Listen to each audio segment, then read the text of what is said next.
What's up ka road trip? Uy, ikaw na naman. Ayos mukhang linggo-linggo na ata tayo nakikita. At dahil dyan, ipapakilala ko naman sa inyo ang isang tire brand na galing sa Turkey na matatagpuan dito lang sa Tire Center. O tara, pasok tayo sa loob.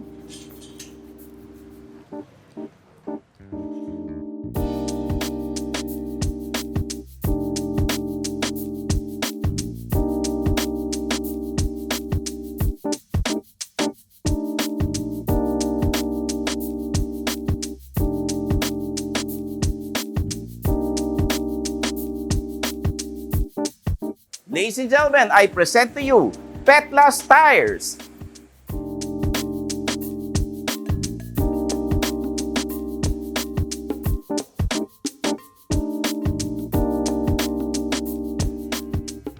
Ngayon, konting history lesson muna tayo. Kagaya ng nabanggit ko kanina, pinanganak ito sa bansang Turkey noong 1976 bilang isang state economic enterprise. Anong ibig sabihin nito? Nagsimula sila bilang isang business entity na pagmamay-ari ng gobyerno hanggang taong 1997. Ngayon, patuloy na nilang ine-expand ang kanilang network sa pamamagitan ng pagsupply ng gulong sa iba't ibang dako ng mundo. In fact, nag-e-export na sila sa higit na 80 countries at European countries ang karamihan sa mga ito. Amazing, right? Ngayon, tapos na tayo sa history. Dako naman tayo sa present time. Sa kasalukuyan, hindi lang land vehicle tires, tubes and rims ang kanilang minamanufacture dahil sila rin ang first and only aircraft tire producing factory sa Turkey. Narinig niyo yun mga ka-road trip? Aircraft! Astig, no? Ngayon, i-discuss ko naman ang iba't ibang variety ng Petlas tires na makikita nyo rito sa Tire Center. Number 1 of course, ang passenger car tires. Meron sila ritong wide selection for your sedans, SUVs, vans, and 4x4 vehicles. Number 2, for light trucks. Meron din itong mga anti-stone bulbs. Ito. Para maiwasan ang pag-stuck ng mga bato at extra protection rin sa iba pang foreign objects na pwedeng pumasok sa loob. Meron din itong kakaibang pattern designs para maging mas makapit ang mga ito sa kalsada. Safe na safe ka rito mga ka-road trip.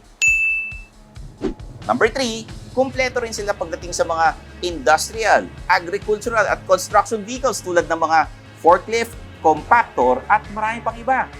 Nick, kauli. And last but not least, ang kanilang military aircraft tires.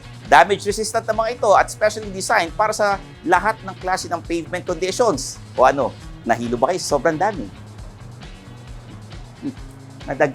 Nagagaya ako sa inyo. Dahil dyan, bibigyan ko naman kayo ng 3 rason kung bakit nyo kailangan gumamit ng Petlas tires. Una, syempre, tried and tested dahil over 80 countries nang tumatangkilik sa kanilang mga produkto. Hindi ka pa ba maniniwala sa lagay na yon? Pangalawa, long-lasting dahil yan sa kanilang mga kakaibang design patterns at extra protection blankets para sa smooth na pagbiyahe, pang personal man o pang negosyo o sadyang mahilig ka lang talagang gumala at mag-road trip. At pangatlo, napakarami mong pwedeng pagpilian from their sporty designs to their wet and dry braking performance. Lahat meron ng Petlas tires. Wala ka nang hahanapin pa. Now, it's time for our ka-road trip of the week. Ako nga pala si Elmer Mante, 47 years old, laking Santa Mesa, Manila. 8 taon na po ako nagmo-motorcycle taxi. Pag bumabiyahe naman po ako, maganda naman po yung kita. Nakakapag-uwi ako ng sapat para sa pamilya ko. Pag nadidiskarga yung baterya ng motor ko, masakit sa kalooban dahil nababawasan yung kita ko. Imbis yung kikitain ko, uwi ko sa pamilya ko, na gagastusin ko siya para bumili ng baterya. Minsan, tumirik yung motor ko, wala akong malapitan kung sino tutulong sa akin kasi ang layo ko sa bahay. Isa pa, yung mga kaibigan ko na kukontakin ko na tutulong sa akin, mga nasa biyahe sila. Hindi ko alam sino lalapit sa akin para tumulong, para hatakin yung motor ko.